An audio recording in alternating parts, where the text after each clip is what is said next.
हाय, Sonam smart शिलाई चॅनलमध्ये मी सोनम तुम्हा सर्वांचं अगदी मनापासून स्वागत करते।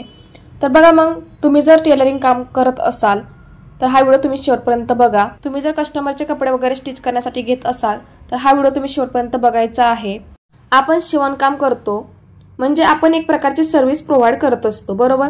त्या बदल्यात आपण पैसे सुद्धा घेतो, म्हणजेच पैशाच्या बदल्यात आपण सर्व्हिस देत असतो। पण आपण सर्व्हिसच नीट दिली नाही तर आपल्याकडे कस्टमर येईल का? नाही येणार। आपण जर त्यांचं काम व्यवस्थित करून दिलं तर ते परत आपल्याकडे येतील, बरोबर? तुम्ही म्हणाल ही ताई असं का बोलतीये? तर झालं असं की एका कस्टमरने माझ्याकडे 4-5 ब्लाउज आणून दिले आणि त्यांनी सांगितलं की हे ब्लाउज बिघडलेले आहेत, प्लीज मला हे नीट करून द्या। आणि त्या सांगत होत्या की ताई माझ्याकडून शिलाई पण जास्त घेतली आहे आणि ब्लाउज पण बिघडवलेत। आता मला सांगा, त्यांना काय परवडलेलं आहे?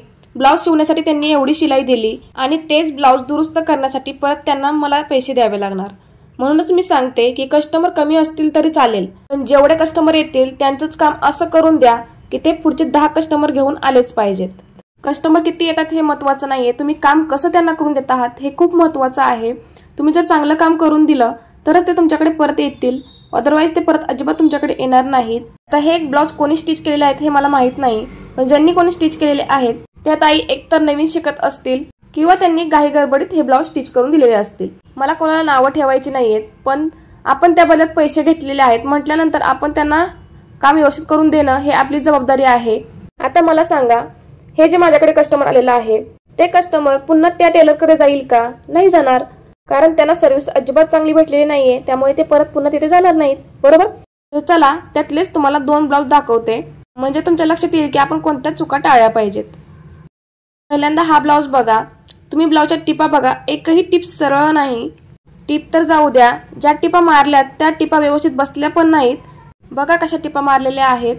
मी कडेचे धागे वगैरे कट करून घेतले आणि मग माझ्या लक्षात आलं की हे आपल्या वायटी फॅमिली सोबत शेअर करायला पाहिजे, म्हणजे त्यांच्या सुद्धा लक्षात येईल की काय चुका आपण टाळल्या पाहिजेत। आणि माझ्या व्हिडिओमधून तुम्हाला काहीतरी चांगलं शिकायला भेटेल असाच माझा प्रयत्न असतो, त्यामुळे हा व्हिडिओ मी खास तुमच्यासाठी बनवलेला आहे।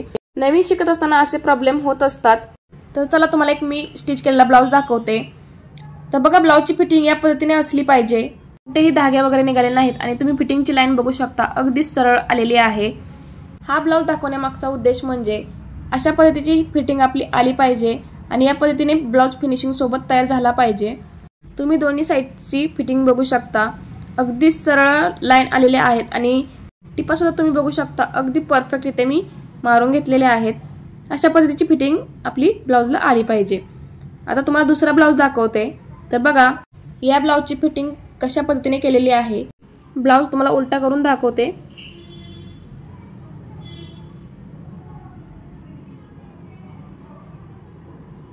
तर बघा कशा पद्धतीची फिनिशिंग इथे केलेली आहे। दुसऱ्या साईडची सुद्धा तुम्हाला फिनिशिंग दाखवते। बॅक नेक आणि फ्रंट नेक जोडताना त्यांनी डायरेक्ट जोडलेला आहे, त्यामुळे हा भाग अशा पद्धतीचा ओपन दिसतोय आणि ब्लाउजच्या टिपा सुद्धा अजिबात सरळ मारलेले नाहीत। ब्लाउज स्टिच करताना थोडंफार इकडे तिकडे झालं तरी चालू शकतं, पण फिटिंग अगदी परफेक्ट आली पाहिजे। आता तुम्ही ही डिझाईन बघा, कशा पद्धतीने ही डिझाईन बनवलेली आहे। अजिबात फिनिशिंग नाही या डिझाईनला।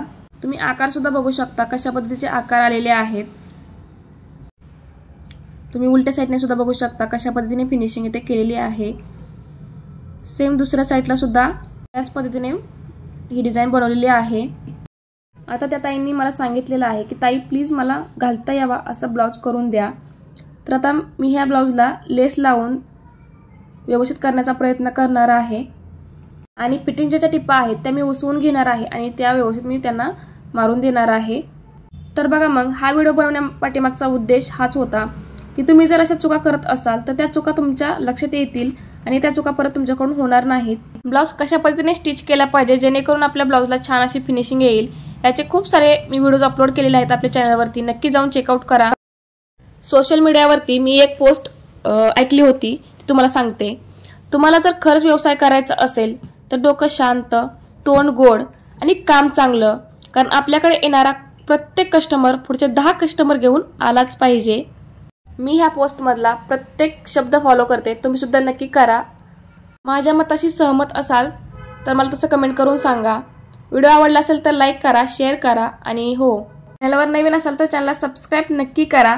पुन्हा भेटूया असेच एका छानशा व्हिडिओमध्ये. तोपर्यंत बाय.